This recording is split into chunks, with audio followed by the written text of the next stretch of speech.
Hello friends, this is our second lecture on some basic concept of chemistry. In our first lecture we have discussed what is mean by chemistry, what is matter and its different types. Okay, so in this lecture we will discuss properties of matter and their measurements. मित्रांनो, या लेक्चरमध्ये आपण properties of matter म्हणजे मॅटरच्या properties आणि त्या कशा प्रकारे major केल्या जातात हे आपण डिस्कस करणार. हॅलो फ्रेंड्स, मी आहे अजित सर आणि तुम्ही पाहताय माझं यूट्यूब चॅनल ज्याचं नाव आहे हायर सेकंडरी केमो कॅफे. मित्रांनो, या चॅनलमध्ये तुम्हाला 11वी 12वी केमिस्ट्रीचे काही महत्त्वाचे टॉपिक्स एक्सप्लेन करून मिळतील. सो प्लीज सबस्क्राईब करा, शेअर करा आणि बेल आयकॉन क्लिक करायला विसरू नका. तो चला तर मग सुरुवात करूया.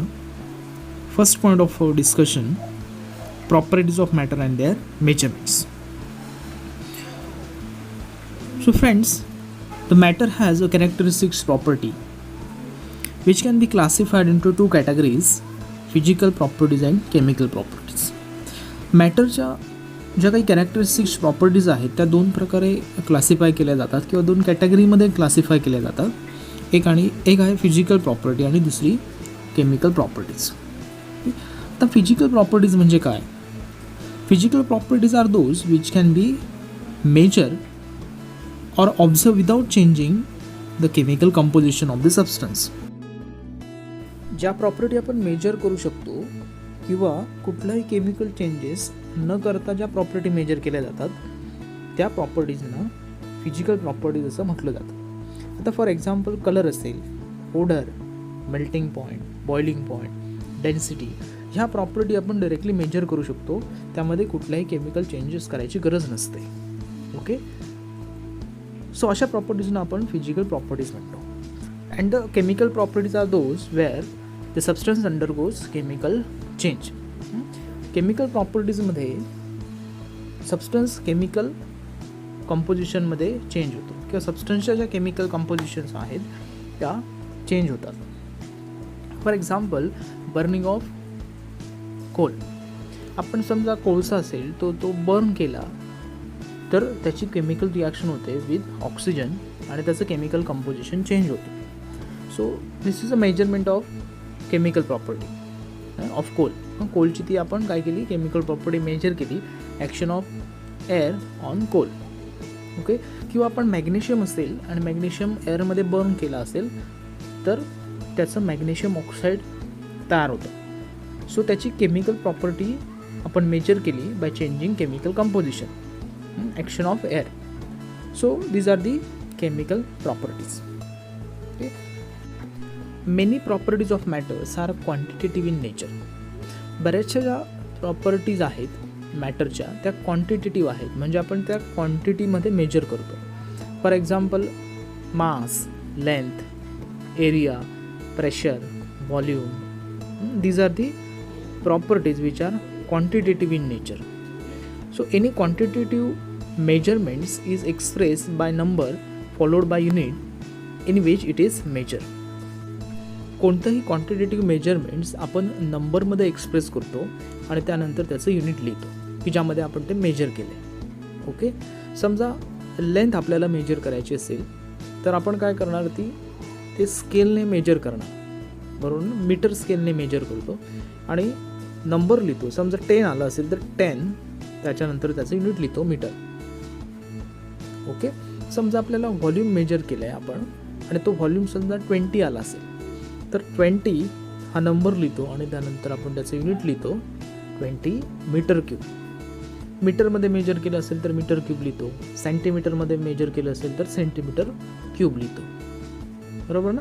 किंवा एखादा आपण मास मेजर केलं असेल तर आपण मास लिहितो, 15 असेल समजा 15, तर त्याच्यानंतर किलोग्रॅम लिहितो किंवा ग्रॅम लिहितो.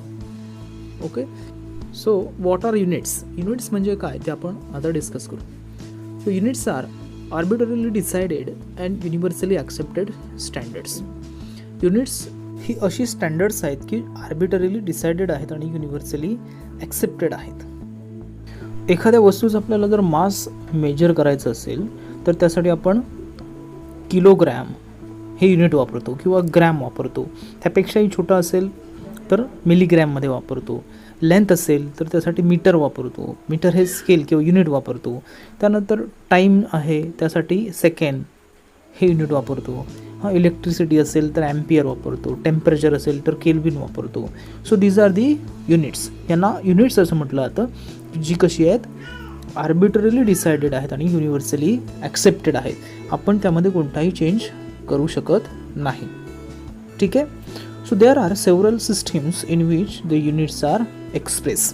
बऱ्याचशा सिस्टीम्स आहेत की जिथे युनिट्स एक्सप्रेस केली जातात. त्यामध्ये CGS सिस्टीम आहे, सेंटीमीटर, ग्रॅम, सेकंड. त्यानंतर FPS सिस्टीम आहे, फूट, पाऊंड्स, सेकंड. ओके. त्यानंतर MKS सिस्टीम आहे, मीटर, किलोग्रॅम, सेकंड. अशा सिस्टीम्स आहेत की जिथे युनिट्स ही काय केली जातात, एक्सप्रेस केली जातात. Okay. There is one more important system called SI system. It is revised metric system called as International System of Units. The SI system has 7 basic units which are listed here.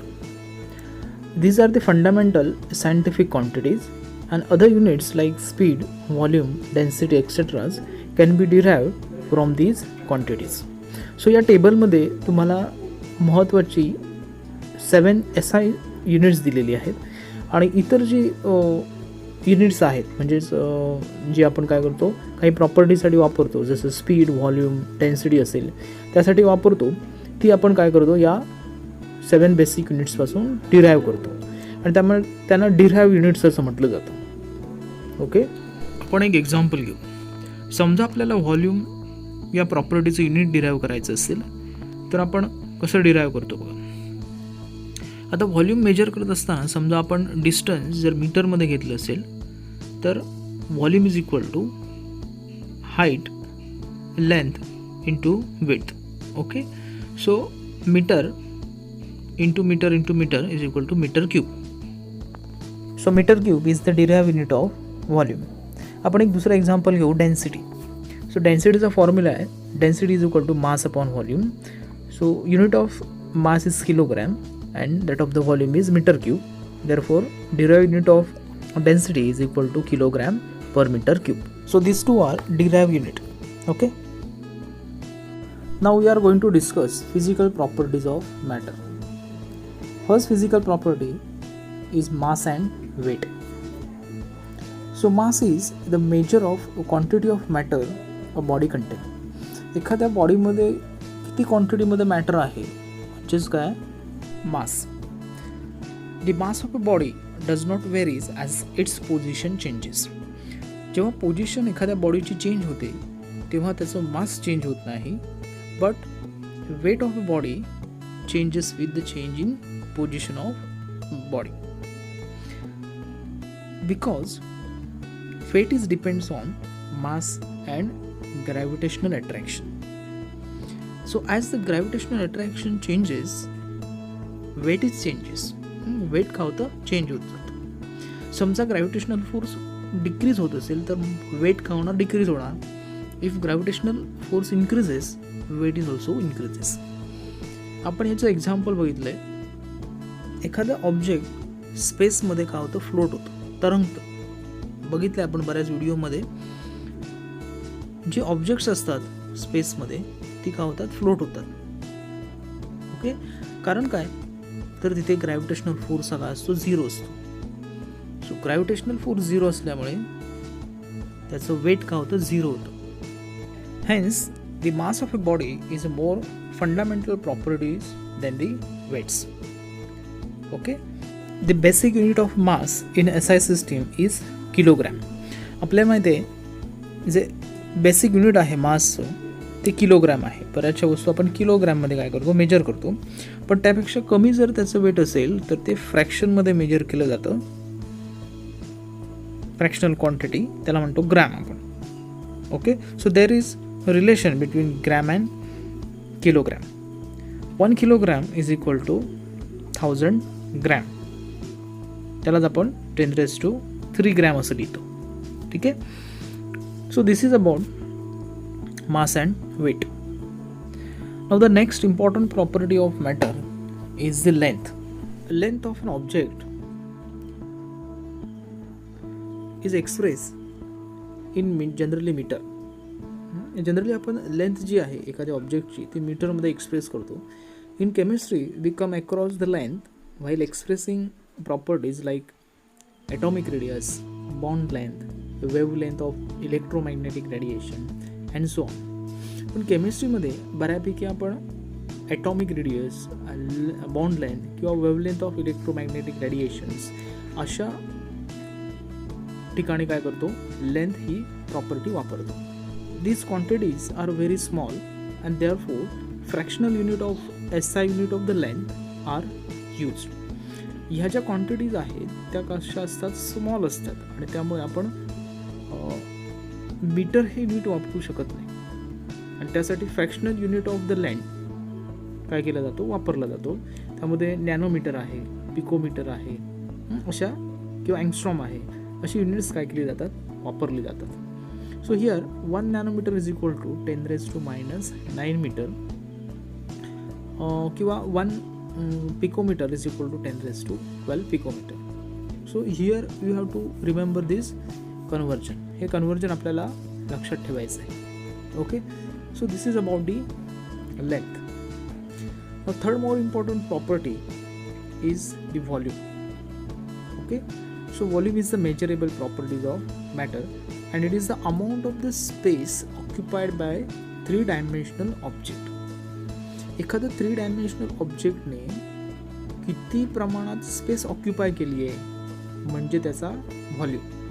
Okay, for the measurement of volume of liquid and gases a common unit litre is used. Okay, this unit is not SI unit.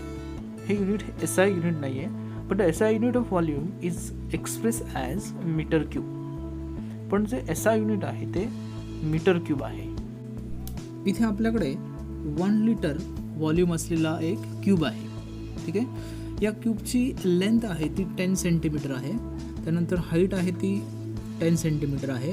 तसंच त्याची width जी आहे ती सुद्धा कशी आहे, किती आहे, 10 centimetre आहे. आणि त्यामध्ये असे बघा 1 सेंटीमीटर बाय 1 सेंटीमीटर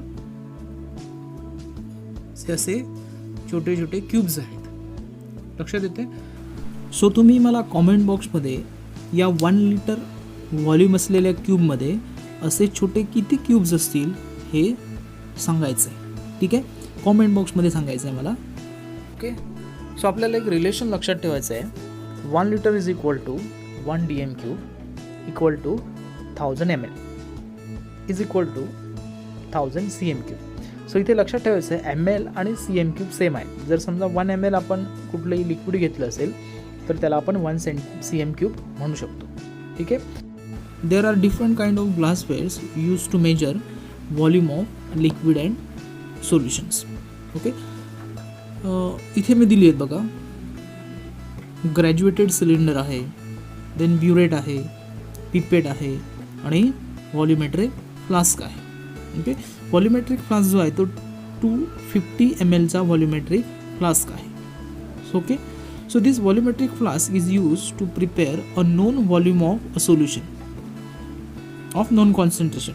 आपल्याला एखाद्या कॉन्सन्ट्रेशनचं सोल्युशन प्रिपेअर करायचं आहे आणि एक्झॅक्टली आपल्याला ते 250 ml करायचं आहे. तर अशा प्रकारच्या काय करतो आपण, व्हॉल्युमेट्रिक फ्लास्कमध्ये ते प्रिपेअर करतो.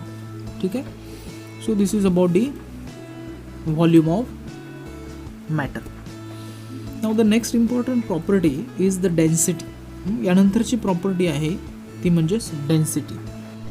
Density of substance is its mass per unit volume.